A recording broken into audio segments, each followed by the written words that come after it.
बिट्टू भाई कल आपसे जो दली और पुट्ठ का गोश्त लेकर गया था ना यार, क्या कमाल की हाडी बनी थी उस गोश्त की। जब सालन खत्म हुआ तो उंगलियां चाट कर बैठे उंगलियां ही खा गया। अरे भाई ये बात मुझे बताने की जरूरत नहीं है, मैं जानता हूँ मेरा गोश्त किस कदर लज्जत से भरपूर होता है। अब तो मुझे बाहर के मुल्कों से भी ऑर्डर आना शुरू हो गए हैं। अरे ना भाई, अगर तुम बाहर के मुल्कों में गोश्त बेचोगे तो हमें गोश्त कैसे मिलेगा? ना भाई ना, तुम सिर्फ इस गाँव वालों को ही गोश्त बेचा करो।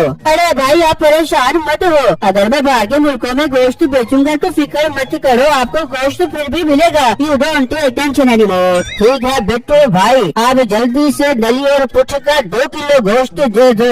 हाँ बेगम, बकरियों को चारा डाल दिया है कि नहीं? जाकर सारी बकरियों को चारा डाल के आती हूँ। पहले जरा कुएं से पानी तो भर के आ जा अबू। और बेगम तू पागल तो नहीं हो गई? पहले इन्हें चारा डाल, थोड़ा सा भी लेट हो जाओ तो ये बकरियां अपना वजन गिरा देती हैं, फिर मार्केट में इनकी कीमत नहीं मिलती। मिठे तू तो ये बात करके हमें बिल्कुल भी अच्छा नहीं लगता। मैं बात करके मुझे समझ भी आते, उस मोटा बिट्टू को तो तू इतनी महंगी बकरियां बेचता है। हाँ फिर देख मेरी बकरियों का गोश्त वो कैसे धड़ाधड़ बेचता है, हाथों हाथ बिक जाता है उसका गोश्त। मिठे पता है अपनी बकरियों की इतनी तारीफें न क्या करे, मुझे जाने भी मैं जाकर कुएं से पानी भर के आती हूँ। अरे यार मैं उस मोटे बिट्टू की दुकान पर जाता हूँ और देखता हूँ कि वो गोश्त बेच किस कीमत पर रहा है। अरे वाह बिट्टू, बड़ी जल्दी गोश्त खत्म करके बैठ गए हो। अरे मीठे भाई मेरा गोश्त तो रोज इसी टाइम खत्म हो जाता है, ये तो आज मैं फिर भी लेट हो गया हूँ, वरना तो रोज इस टाइम में अपना बोरी बिस्सा उठाकर घर चला जाता हूँ। हाँ तो गोश्त तो तुम्हारा हाथों हाथ बिकेगा ही, आखिर तुम बकरियां खरीदते जो मुझसे हो। जी मीठे भाई ये तो आपकी मोहब्बत है जो आप मुझे इतने अच्छे ले के बच्चे देते हो। अच्छा ज्यादा शुक्रिया अदा करके मुझे शर्मिंदा करने की जरूरत नहीं है, ये गोश्त का टुकड़ा मुझे उतार दो, आज नसीबो कैंची से हॉट डॉग बनवाऊंगा। अरे मीठे भाई ये गोश्त का टुकड़ा तो मैंने खुद अपने घर के लिए बचाया है, आज मेरी बीवी खुद इस गोश्त की मलाई बोटी बनाएगी।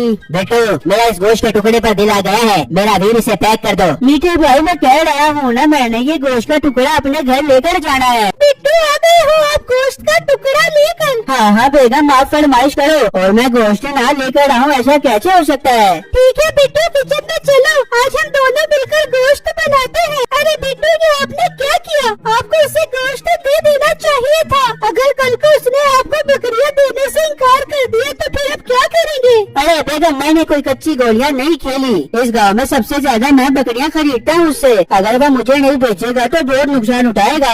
बेटे हमें अपने काम को लेकर हर छोटी बड़ी बात का ख्याल रखना चाहिए। ये मोटा तो बहुत उस्ताद बन गया है, बकरियां भी मुझसे खरीदता है और आंखें भी मुझे दिखाता है। अब मैं बेटा क्या सोच रहे तू? बेगम इस टाइम मेरे सीने में इंतकाम की आग जल रही है, बहुत खून खोल रहा है मेरा। मिठे कुछ बता देगा या ऐसे ये बड़े खून को खुलवाते रहेगा?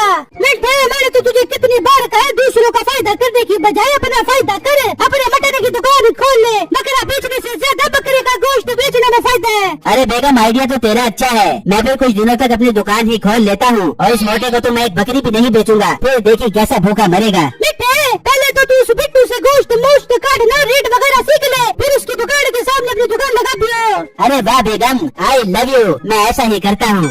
मीठे भाई 3 सुचल बकरियां निकाल दो। ठीक है बिट्टू निकालता हूँ, क्यों ना बिट्टू आज मैं तुम्हारी दुकान पर गोश्त बेचने में तुम्हारी मदद करूँ, मुझे बहुत अच्छा लगेगा। हाँ मीठे भाई जरूर, मुझे कोई एतराज नहीं है, मैं घर जाकर गोश्त बनाकर दुकान पर जाता हूँ, आप ठीक 1 घंटे बाद पहुँच जाना। आ जाओ मीठे भाई, आओ जल्दी से 1 किलो कीमा कूट दो।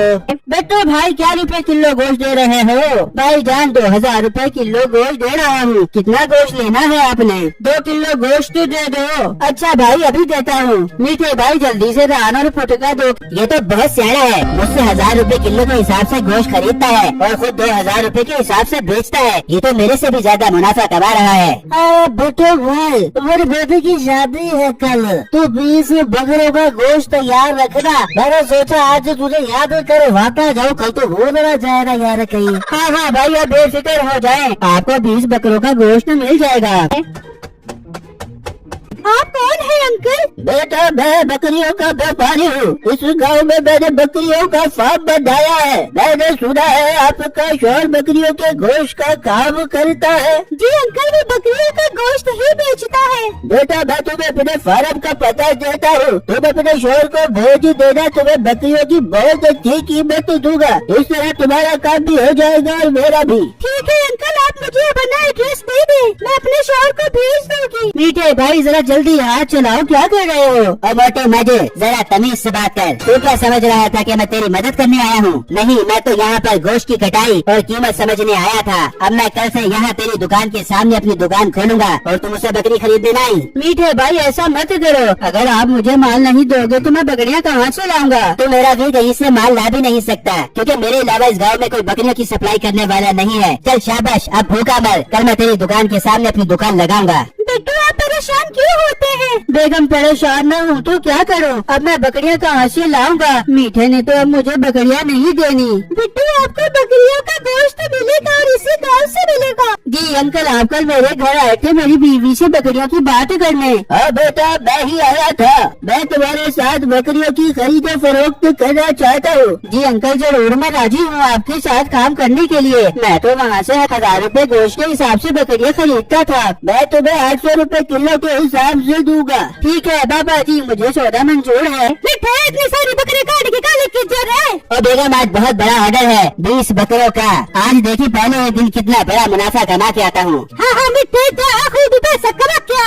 ये क्या बेटू, तुम ये गोश्त कहाँ से लाए हो? मुझे एक बड़ा व्यापारी मिल गया है, अब मैं उससे ही बकरियाँ खरीदूंगा। बेटू मेरे भाई, मैं लालच में अंधा हो गया था। मैं अब ये 20 बकरे काट कर आ गया हूँ, इन्हें बिकवा दो वरना तो मेरा गोश्त खराब हो जाएगा। अब गोश्त खराब हो या ना हो मुझे कोई फर्क नहीं पड़ता। मीठे को लालच की वजह से बहुत बड़ा नुकसान होता है।